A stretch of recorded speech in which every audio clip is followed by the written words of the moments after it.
សូមស្វាគមន៍មកកាន់ Channel Pro KM អូខេនៅក្នុងវីដេអូនេះខ្ញុំបាទចង់បង្រៀនបងប្អូនទាំងអស់គ្នាពីរបៀបនៃការប្រើប្រាស់នៅ split screen នៅលើ kinemaster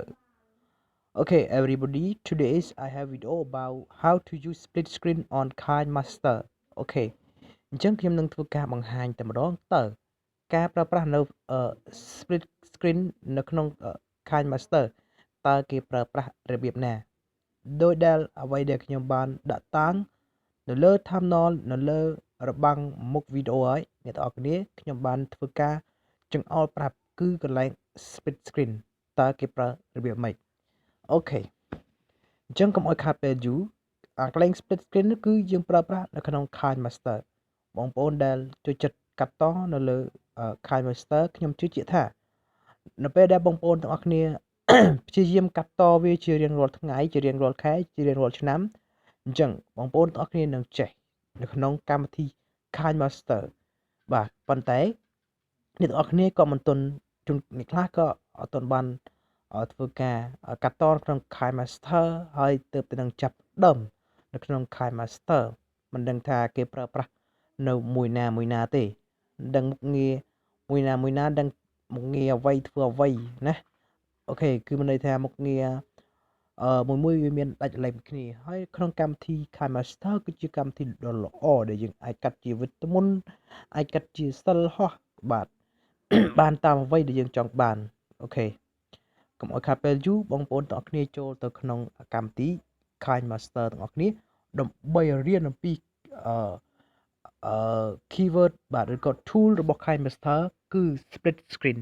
តើគេប្រើប្រាស់របៀបម៉េចគេប្រើប្រាស់ដើម្បីអ្វីអូខេឧ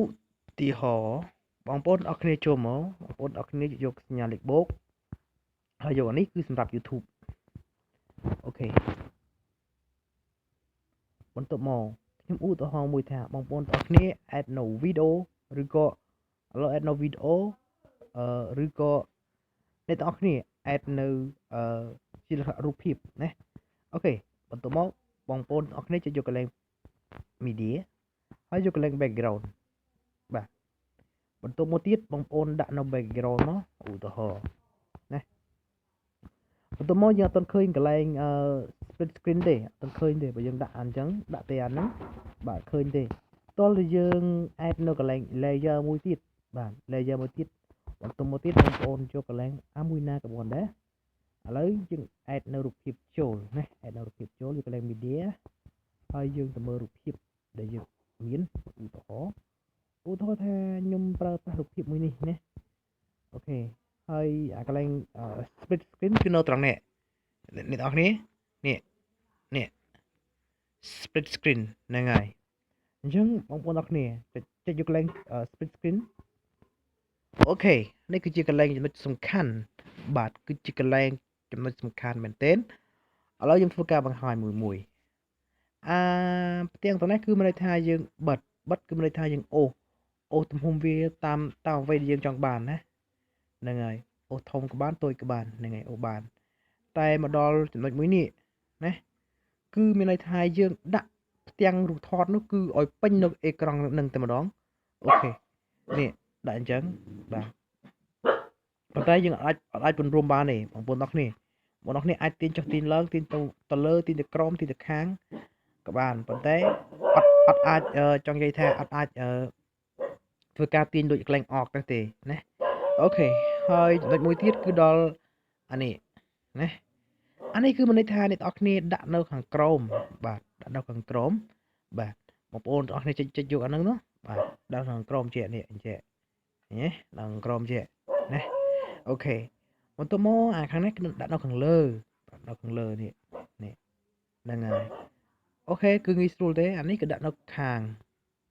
ហ្នឹងហើយខាងនេះឃើញទេបាទអានេះទៀតដាក់នៅខាងអានេះដាក់នៅខាងឆ្វេងអានេះដាក់នៅខាងស្ដាំ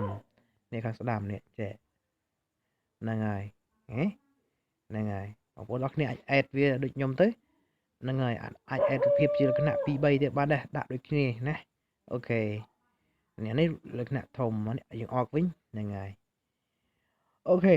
ពីរបៀបនៃការប្រើប្រាស់នៅ split screen គឺមានតែប៉ុណ្្នឹងទេនៅក្នុងកម្មវិធី kinemaster ខ្ញុំសង្ឃឹមថាវីដេអូមួយនេះនឹងល្អសម្រាប់បងប្អូនទាំងអស់គ្នាដែលតែងតែចង់រៀននៅកាត់តនៅក្នុងកម្មវិធី kinemaster អញ្ចឹងខ្ញុំសង្ឃឹមថាបងប្អូនទាំងអស់គ្នានឹងចេះនៅវីដេអូមួយនេះខ្ញុំបាទ Pro KM សូមអរគុណសូមជម្រាបលាជួបគ្នានៅវីដេអូក្រោយទៀត